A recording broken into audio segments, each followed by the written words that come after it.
Classic Tokyo dining, centuries of flavor. From world-famous Japanese cuisine to some surprising Western-inspired dishes, Tokyo's classic restaurants have it all. Today, a tour of some iconic Tokyo eateries that have been attracting foodies for over a century. Oh. Wow.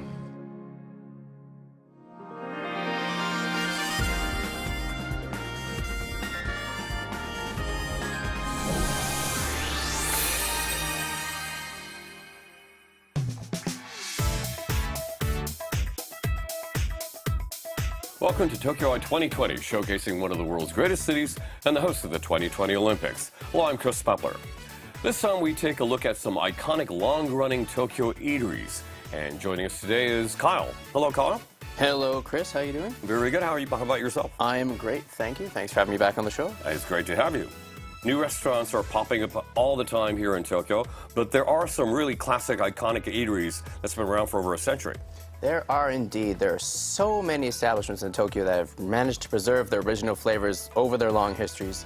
And even some establishments that, like you said, have histories of over 100 years and actually got to visit some of those. So first up, we have some very special Japanese cuisine establishments that are very popular with foreign visitors. In this residential neighborhood, not far from Tokyo's Skytree, is a restaurant famous for its traditional Japanese cuisine.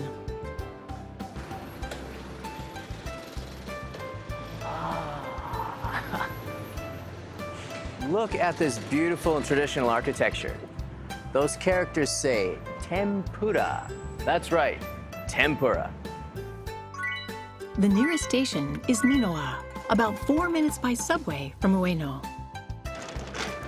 Tempura is a specialty of this restaurant, which has been in business since 1889.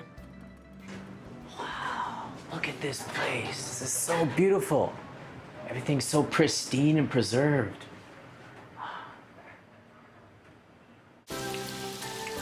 Frying up the tempura is fourth-generation owner Kikuo Wakabayashi. In tempura, fish, vegetables, and more are lathered in an egg and flour batter and deep fried.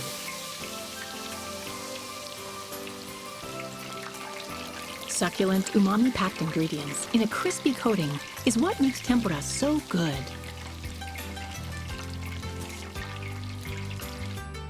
The most popular item here is tendon, or tempura over rice. They've been serving it here for close to 130 years. It's not unusual to see a line of customers outside the shop at lunch. In fact, people come from all over Japan to try this famous tendon.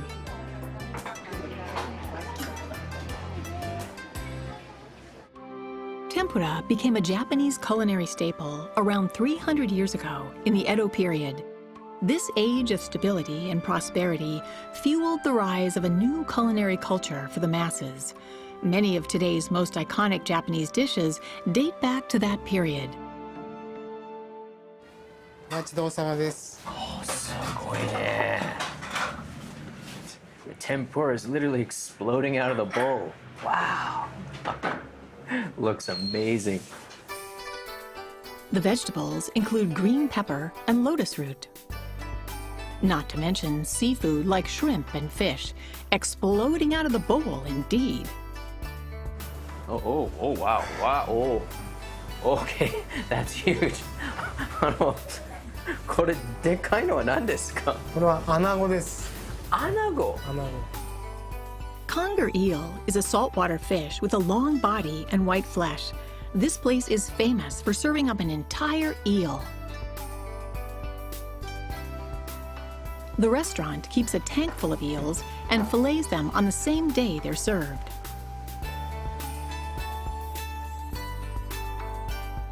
This unbeatable freshness is the key to its superb flavor. The best time of year for eating eel is summer, when they're plump and succulent. At this time of year, the eels are caught in Tokyo Bay. It's a longtime favorite of Tokyo natives.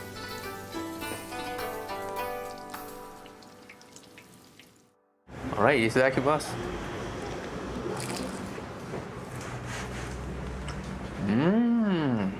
The breading's so crispy, and the eel flesh is like really fatty. It just fills your mouth with this umami and deliciousness. It's just, and it's so soft. Oh, there's rice underneath all this, so I'm gonna try this out.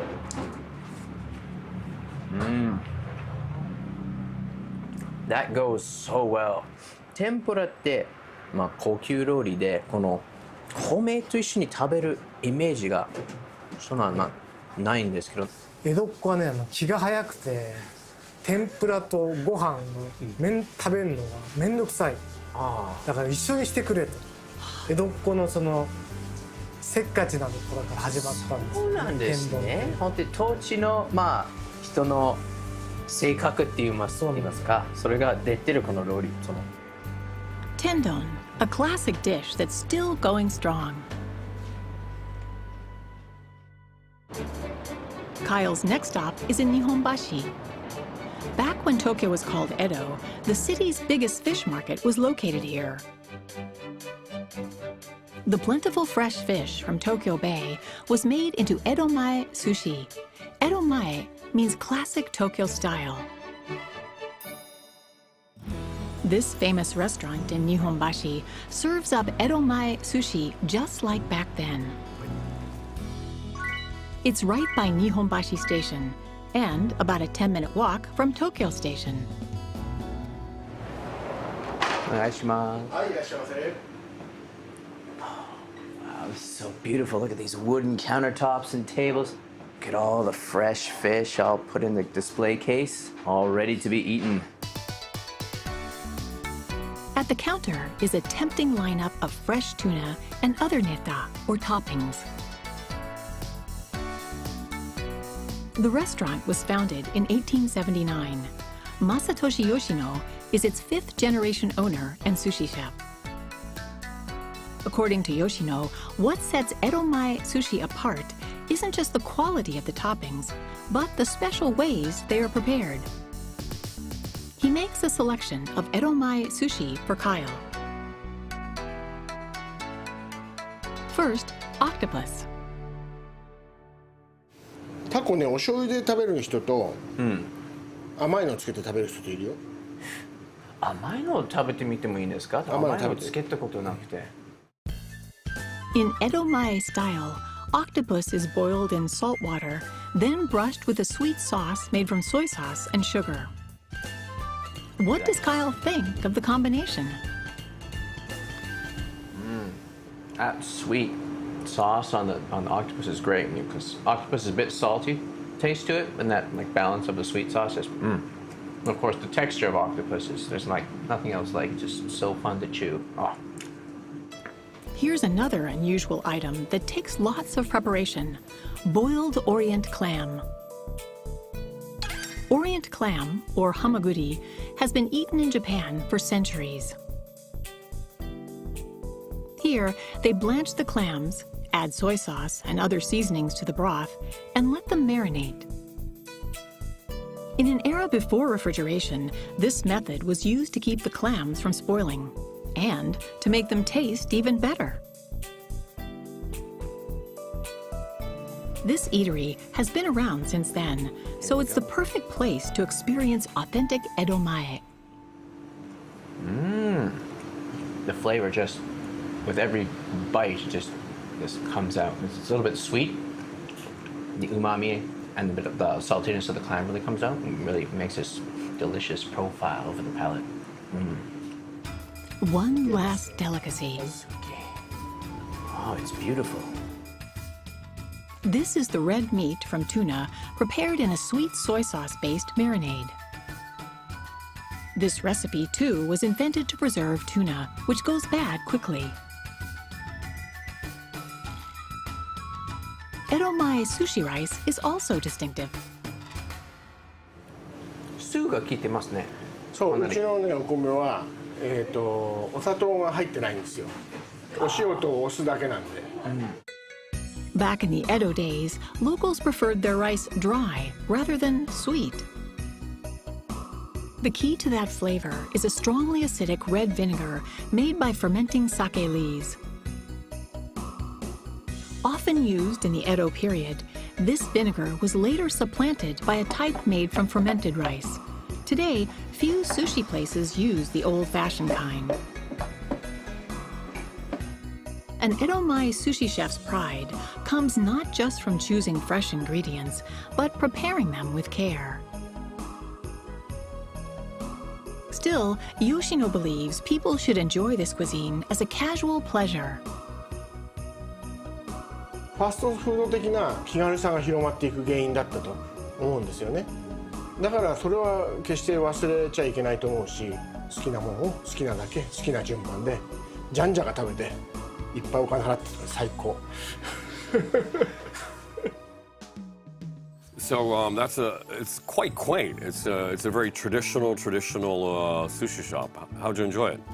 Oh, it was great. I mean, you know, of course, sushi is all about the freshness of that. That, of course, was there, but it was just those small particulars, like the type of vinegar used in the rice, and the boiling of the different neta, which just really made it that, you know, that special edomae feel, which I wasn't used to in my particular experience. Now, usually what they say is you can tell how good a sushi restaurant is by tasting their tamagoyaki, the rolled omelet. How was that? Well, nice and thin, and they put it on top of the rice like they would a piece of fish, like, you know, the old traditional sushi way.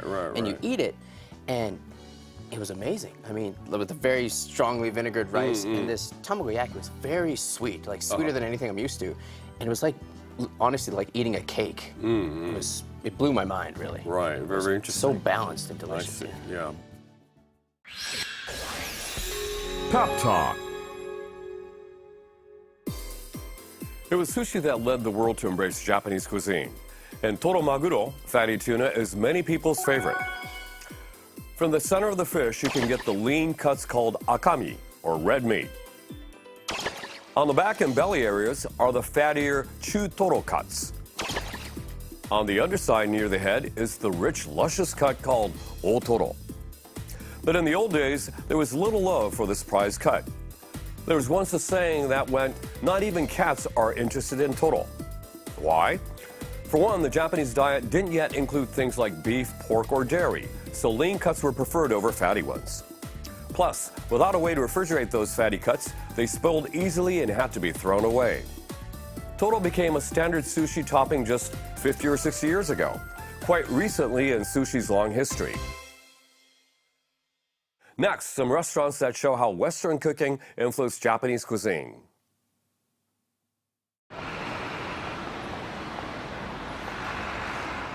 I'm here in the world-famous district of Ginza. Now, Ginza is well known for its widespread adoption of foreign culture and the innovations and inventions stemming from those adoptions. I'm now going to go visit some restaurants that have made some delicious innovations in the world of cuisine. Along a Ginza back street stands this iconic restaurant serving Western cuisine with a Japanese twist. It's a 2-minute walk from Ginza Station. This place has been a favorite of noted Tokyo foodies for over 100 years.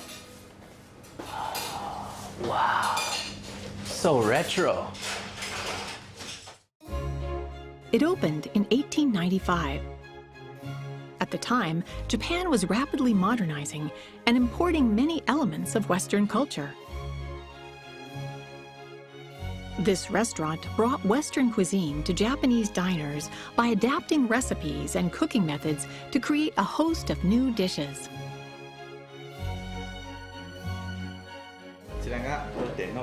Above all, it is famous for inventing the fried pork cutlets known as tonkatsu. Oh, making such a crispy sound. Here we go. Oh, look at that. Beautiful white meat inside.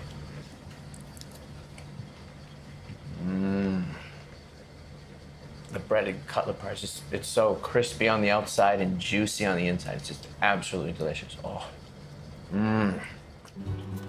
It's made by dipping floured pork cutlet in egg, coating it with breadcrumbs, then deep frying it in oil.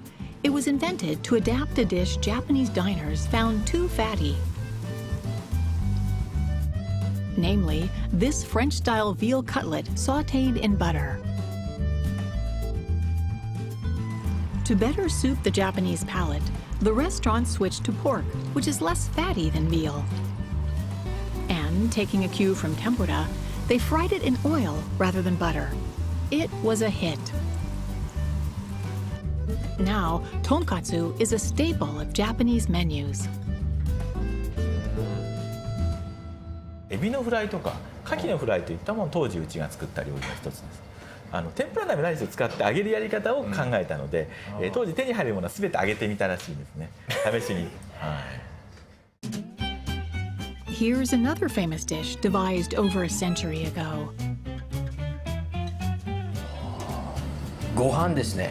はい。これは何になりますか？これはですね、中の具材がカニが入ってるんですよ。カニ？はい。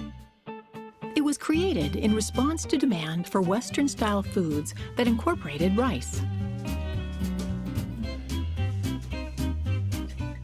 The recipe uses tomato puree, which had just become available in Japan. Onions, mushrooms, and green peas are fried with the rice, and the puree is mixed in too. Then it's topped with red king crab. Savory crab and tangy tomato make for a delightful combination.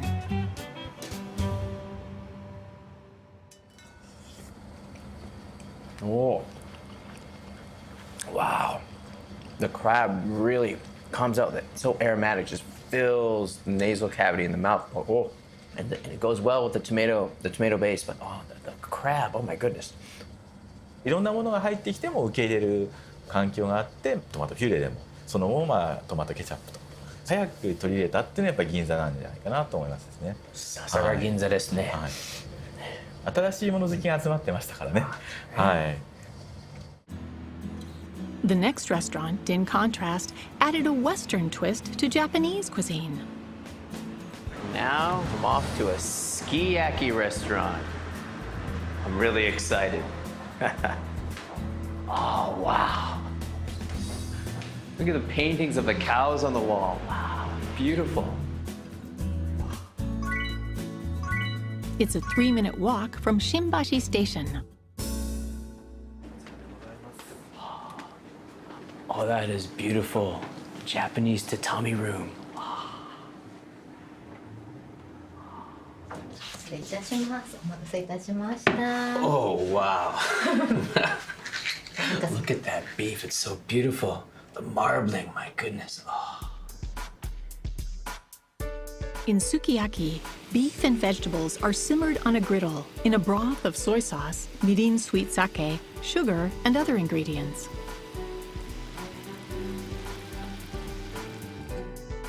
This restaurant was founded in 1880. Japan's eating habits were becoming more westernized, and meat consumption was on the rise. Sukiyaki made beef more appealing to the Japanese palate with its familiar soy sauce-based broth. Tokyo saw a massive sukiyaki boom. The meat is usually dipped in raw egg before being eaten. いただきます。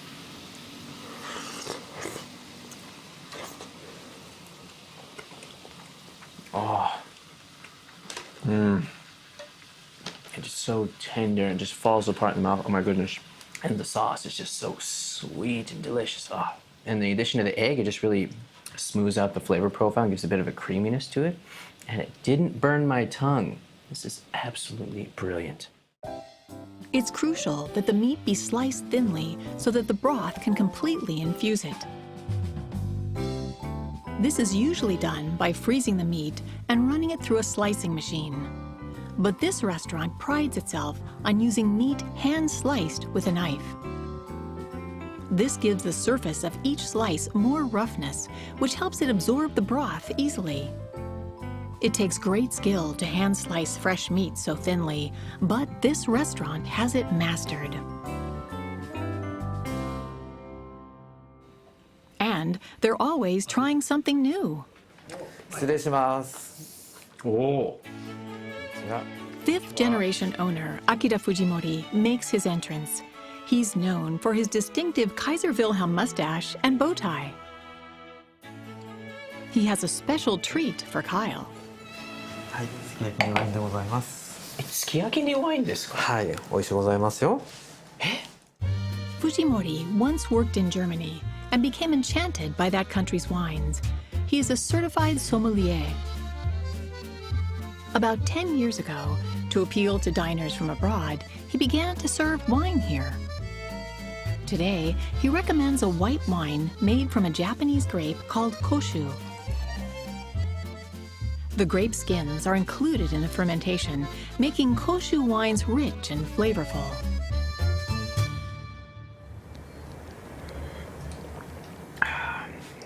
It's a very strong flavor profile. A hint of, maybe it's just me, but a little bit sweet. ちょっとこう熟成した感じのスムースで飲みやすいものをご提供しております。Beef is typically eaten with red wine, but sukiyaki features complex flavors due to the soy sauce broth. Fujimori believes that a smooth, less bitter white wine pairs equally well. He takes pride in both his meat and his wine. 新しいやっぱり食べ方っていうのをどんどん提供していかなきゃいけないと思うんですね。今も日本でもワインが定着しましたから、定着したそのワインと一緒にお酒だけではなくて楽しんでいただこうということでお出ししてます。Our last stop is this famous bakery. It's a 1-minute walk from Morishita Station. こんにちは。Ah, the aroma of freshly baked bread fills my nostrils. The bakery opened in 1877. Eating bread was not yet taken for granted, so they set out to create uniquely Japanese breads that would sell consumers on the idea. This was one of their biggest hits.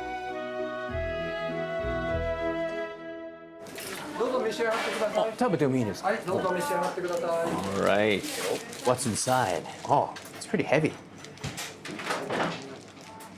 Whoa. Wow, it's full of something. Curry. Wow, it's so aromatic. Here we go.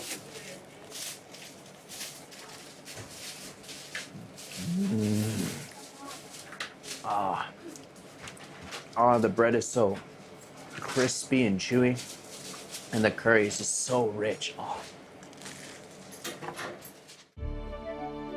Curry buns like this are now a staple of bakeries around Japan, but this bakery is where they got their start around 90 years ago.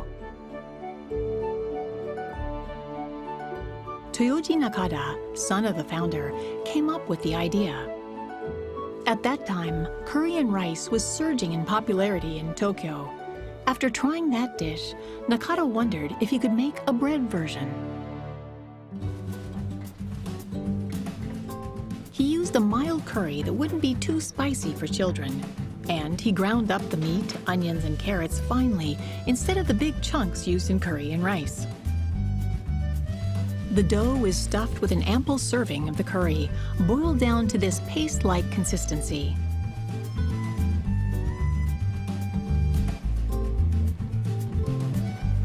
Then, the bread is coated with batter and fried in oil for about 3 minutes.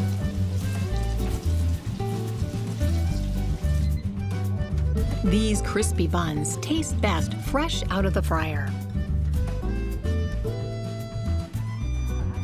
The bakery is flooded with customers during the hours when they're being made. It sells around 1,000 of the buns per day. And word of the bakery's buns has even spread worldwide. It's very, very, very delicious. I don't expect that was so delicious, but it's very good. Because it's a really strange combination, because normally curry, I think it's eaten with rice. So I heard first time, okay, with a pan. So yeah, with bread. Cool. So, but it's really good. Fifth-generation owner Toyotaka Nakada proudly protects the original recipe. He explains his philosophy. あまり極端な味にしちゃいますと、例えば小さいお子さんがちょっと食べられないとか、お年寄りにはちょっと難しいとか、そういうのが出てきますんで、大体カレーパンの味っていうのはこう万人に愛されるようにマイルドな味わいのにしたいわけですね。だからこの味はずっとこう守っていきたいと、そういうふうにちょっと思っております。 So in addition to curry bread, there are many delectable breads at the shop, so I brought a bunch along. A lot of these are well known to Japanese people, but for those watching around the world, maybe not so much. Right. This is the beloved Japanese bread, anko bread, which is red bean paste. Right, and this is mentaiko? Yes, mentaiko is the eggs taken from a special type of cod and like marinated in like a cayenne pepper type mixture, and then spread on this French bread. Right. Now this is a hot dog with stir-fried noodles on top. Yakisoba bread. Yakisoba bread. I've never tried carbs on carbs, man. It's just like eating. Well, welcome to Japan. It's like eating macaroni and cheese sandwich. Good point. Okay, well I'm gonna go give this one a shot. Oh, went right for it. A little pork, but basically you're getting a massive carb hit. Well, it's great if you need that boost of genki. Let me try the mentaiko bread. Oh, this one's very special. I think you'll enjoy it. This is good. Also, the butter goes really well with a mentaiko. Great combination. Yeah. It's a lovely fusion of flavors. And it was Japan's willingness from early on in their history to really try new things and take in those cultural differences and just totally create and evolve their own cuisine that I believe just really gives that variation to and the deliciousness to their cuisine that they have today. Well, thank you, Kyle, for a delicious report. Thank you for sending me on such a delicious trip. And thanks for watching. We'll see you next time right here on Tokyo Eye 2020. Bye.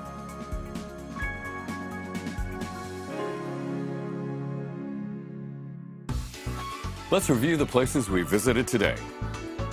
The eatery known for its eel tendon is a 10-minute walk from Minowa Station. The sushi bar that serves Edomae sushi is near Nihonbashi Station. The restaurant that invented tonkatsu is near Ginza Station. The sukiyaki restaurant run by the mustachioed sommelier is near Shimbashi Station.